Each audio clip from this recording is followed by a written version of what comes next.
watching James. My name's James, you're watching me, and I am talking about watches. Now, for the last few months, I've been wearing this San Martin watch a lot. I've done a first impressions video as well as a full in-depth review of it. However, because I've been wearing it so much, I've really been considering about making another video about it. But I wasn't quite sure what I was going to put in that video. I was perhaps going to talk about how much that I still really enjoy wearing it, how much when I go to my watch collection, I tend to reach for this watch a lot compared to some of the other watches. I wanted to talk about it being a slightly smaller watch to my other collection, or the rest of the watches in my collection, so it makes it a little bit unique. It makes it fit really nicely to my wrist, and I've been really enjoying it. However, I didn't really want to rehash what I've already done in my review. So last week, or the week before, when San Martin released the female end links for this watch, I thought, well, there's a perfect opportunity for me not only to give some more content for this channel, but also to try out an issue with it that a lot of people have been struggling with. When I did put out this video, and when I watched other videos about this watch, a lot of people do comment saying, what a fantastic watch, it's a shame that it doesn't have the female end links. Now, in my full review, I did mention that I actually quite like the male end links. I think it gives my watch a little bit more presence, a little bit more wrist presence on my wrist. And I actually quite like that. However, I am quite interested to see what it is going to be like with these female end links. And I'm sure there's a lot of people that have been out there wanting to see what it looks like before they go ahead and purchase this watch with this modification. So let's flip it around. I'm going to show you the watch, what it looks like now, run through the measurements quickly. I'm then going to put on the new female end links. Again, run through it, show it to you on my wrist, and then I'm going to somehow take a couple of photographs and put my wrist and this watch side by side so you can see what the differences between the end links look like on my 6 3/4 inch wrist. Okay, let's flip around and let's have a look at this new female end links of the San Martin. So the female end links arrived for my San Martin SN004-G. That's my little retro 38mm diver. This watch is amazing. I really enjoy it. I really like it. I've done a full review on it. Please check that out if you are interested. But the biggest comment that I get about it is that they're disappointed in the male end links.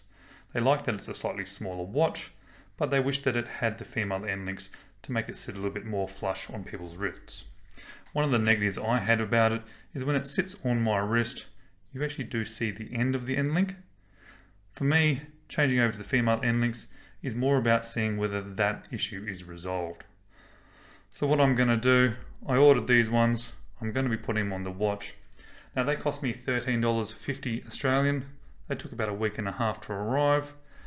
I'm not actually looking forward to putting these on. They are a little bit fiddly to adjust these bracelets. But what I'm going to do is I'm going to show you now what this watch looks like as it is on my 6 3/4 inch wrist, so that you can get a bit of an understanding about it, what it looks like as is.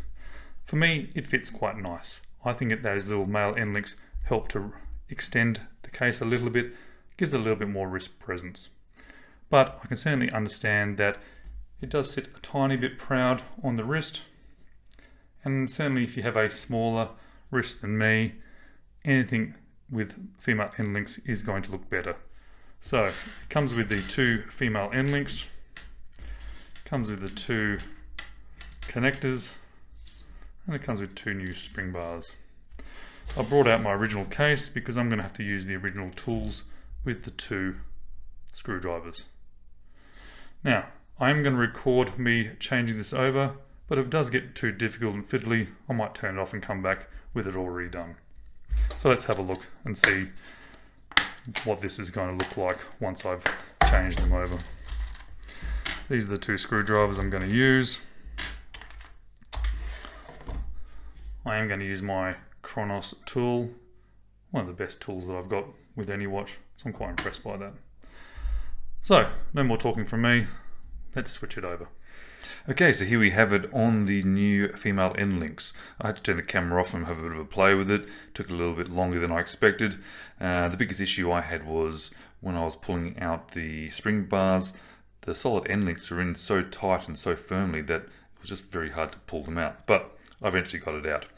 Now, I do want to tell you, if you're watching this and you've bought the end links and you're looking for some tips, that little mid link there has two channels through it, obviously, one for the screw pin here and one for the spring bar in there. It's not a universal, it's not back and forward, it's one way or the other.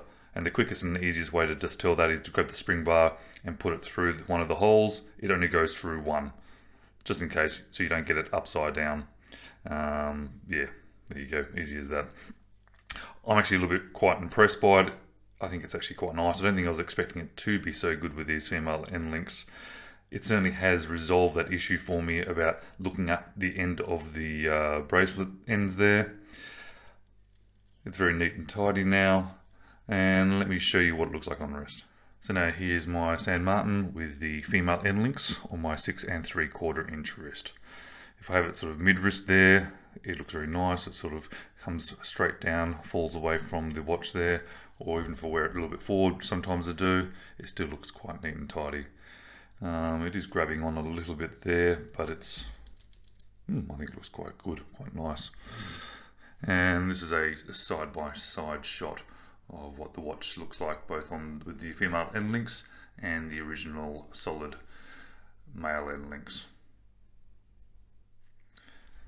Great, I really appreciate you guys watching. I hope that helps make a decision whether you want to buy the female end links or even buy this watch if you're a little bit hesitant because of the previous end links.